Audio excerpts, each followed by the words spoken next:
स्वागत है आप सभी दोस्तों का हमारे YouTube चैनल पर। आज हम आप लोगों को ये जानकारी देने वाले हैं कि कैसे डूबी थी भगवान की द्वारिका नगरी। तो वीडियो को शुरू करने से पहले चैनल को सब्सक्राइब जरूर कर लें। तो चलते हैं वीडियो में। भगवान श्री कृष्ण ने मथुरा वृंदावन को छोड़ने के बाद समुद्र तट पर द्वारका नगरी बसाई थी। वही द्वारका जो आज गुजरात की शान है। कई खोजों के दौरान समुद्र में एक नगर डूबा होने की बात सामने आती है। दरअसल समुद्र में समाये यह नगरी द्वापर युग में कान्हा द्वारा बसाई गई द्वारका ही है, जो कौरवों की माता गांधारी और ऋषियों द्वारा दिए गए शाप के कारण तहस नहस हो गई। अब आपके मन में सवाल उठेगा कि भगवान की बसाई नगरी को भला ऋषि क्यों शाप देने लगे। आइए यहाँ जानते हैं इस घटना की पूरी वजह। महाभारत के युद्ध में पांडवों की विजयी हुई। श्रीकृष्ण ने युधिष्ठिर को राजगद्दी पर बैठाया और राज्य से जुड़े नियम कानून उन्हें समझाकर वे कौरवों की माता गांधारी से मिलने पहुंचे। कान्हा के आने पर गांधारी फूट फूट कर रोने लगी और फिर क्रोधित होकर उन्हें शाप दिया कि जिस तरह तुमने मेरे कुल का नाश किया है, तुम्हारे कुल का अंत भी इसी तरह होगा। श्रीकृष्ण साक्षात भगवान थे, चाहते तो इस शाप को निष्फल कर सकते थे, लेकिन उन्होंने मानव रूप में लिए अपने जन्म का मान रखा और गांधारी को प्रणाम करके वहां से चले गए। श्रीकृष्ण के पुत्र सांब अपने मित्रों के साथ हंसी ठिठोली कर रहे थे। उस समय महर्षि विश्वामित्र और कण्व ऋषि ने द्वारका में प्रवेश किया।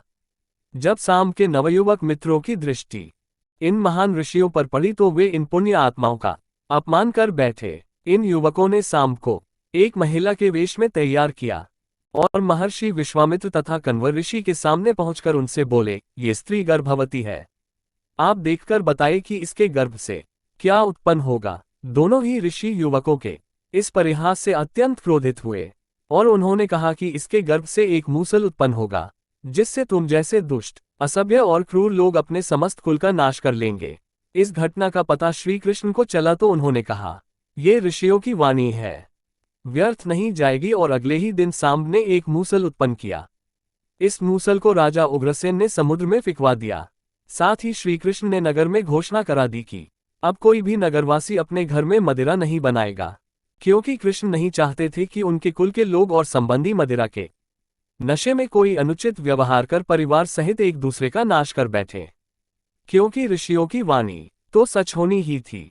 धार्मिक पुस्तकों के आधार पर महाभारत युद्ध के 36वें वर्ष में द्वारका नगरी में बहुत अपशकुन होने लगे थे।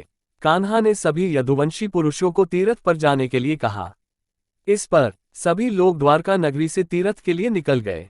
प्रभास क्षेत्र में आने पर विश्राम के दौरान किसी बात पर ये लोग आपस में भिड़ गए। ये बहसबाजी झगड़े में बदली और झगड़ा मारकाट में बदल गया।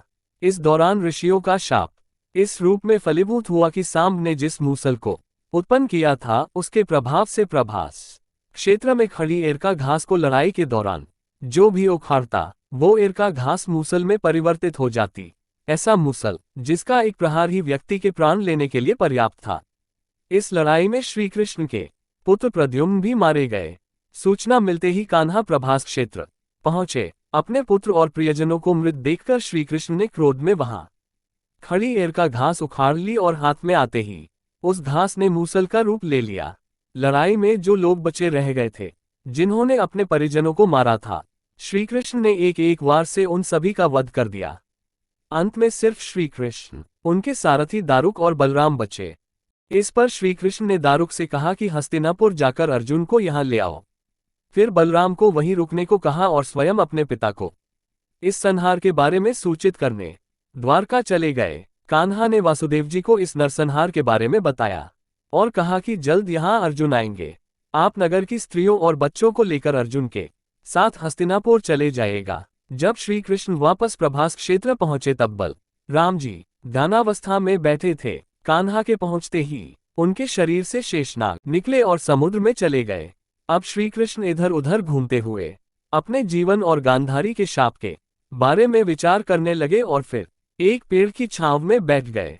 इसी समय जरा नामक एक शिकारी का वाण उनके पैर में आकर लगा, जिसने दूर से उनके पैर के अंगूठे को हिरण का मुख समझकर वाण चला दिया था। जब वह शिकारी शिकार उठाने पहुंचा तो श्रीकृष्ण के देखकर क्षमा मांगने लगा। कान्हा ने उसे अभय दान देकर देह त्याग दी।